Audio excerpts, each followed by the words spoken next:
नमस्कार दोस्तों, define stop loss में आपका बहुत बहुत स्वागत है। दोस्तों हमारे सामने यूएस डॉलर बनाम इंडियन रुपए का ये चार्ट है। तो आज रिजर्व बैंक ऑफ इंडिया ने एक बहुत ही अहम फैसला लिया और वो फैसला लेने का कारण ये था कि जो हमारा इंडियन रुपी है उसको थोड़ा मजबूत किया जाए, क्योंकि जो हमारा रुपये है वो प्रतिदिन डे बाय डे गिरते जा रहा है। तो to strengthen the Indian rupee Bharat सरकार ने या बोले आरबीआई ने यह फैसला लिया कि जो प्राइवेट बैंक्स है या गवर्नमेंट बैंक्स है जो डॉलर को होल्ड करेंगे उसमें कैप लगा दिया, मतलब $100 मिलियन से ज्यादा आप per day net position hold नहीं कर सकते। यदि उससे ज्यादा है तो आपको उसे बेचना है और ये जो है 10 अप्रैल से लागू होगा। तो इसके चलते हुए जो जितने भी बैंक्स थे, भले वो प्राइवेट बैंक हो गए या गवर्नमेंट बैंक है, उन सब बैंक की लंका लग गई, ठीक है ना। और जब बैंक टूटता है, क्योंकि जो बैंक होता है, जो बैंक्स होते हैं वो किसी भी मतलब इकोनॉमी के जो बैकबोन होते हैं, चलिए जब निफ्टी बैंक 4% टूटता है तो फिर सारा इकोनॉमी टूट जाता है। तो आपको निफ्टी में भी गिरावट 2 से 2.5% की, सेंसेक्स में भी गिरावट, तो चौतरफा गिरावट आपको चारों तरफ रहा। इसका सिर्फ एक कारण यही था कि जो आरबीआई ने डॉलर को कमजोर करके इंडियन रुपए को स्ट्रेंथन करने के लिए जो डिसीजन लिया कि भैया जो प्राइवेट बैंक्स है या गवर्नमेंट बैंक्स है, आपको डॉलर इससे ज्यादा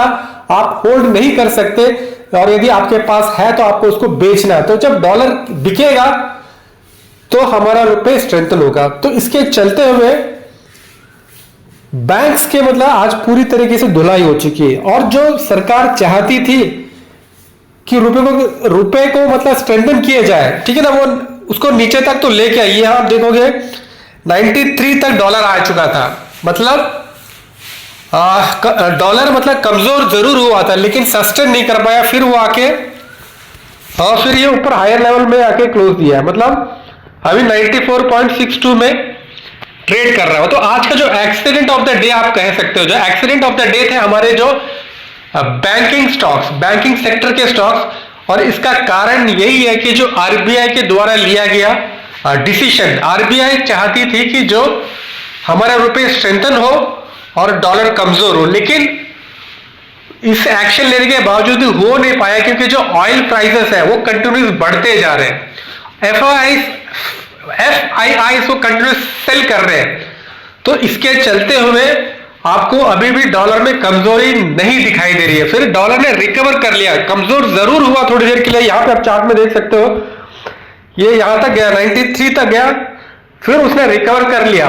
और इसका कारण ये है कि जो मतलब ऑयल प्राइसेस है वो कमजोर नहीं हो रहे हैं और एफआईआई का सेलिंग जो है वो रुक नहीं रहा। इसके चलते हुए आरबीआई के द्वारा पॉजिटिव डिसीजन लेने के बावजूद भी फायदा हमें नहीं हो पा रहा है, उल्टा हमें नुकसान हो गया। क्योंकि जो हमारे बैंकिंग स्टॉक्स थे, बैंकिंग स्टॉक्स टूट गया, बैंक निफ्टी टूट गया और इसके चलते हुए हमारा जो सेंसेक्स टूट गया, निफ्टी टूट गया और टोटल मार्केट में कोलैप्स रहा।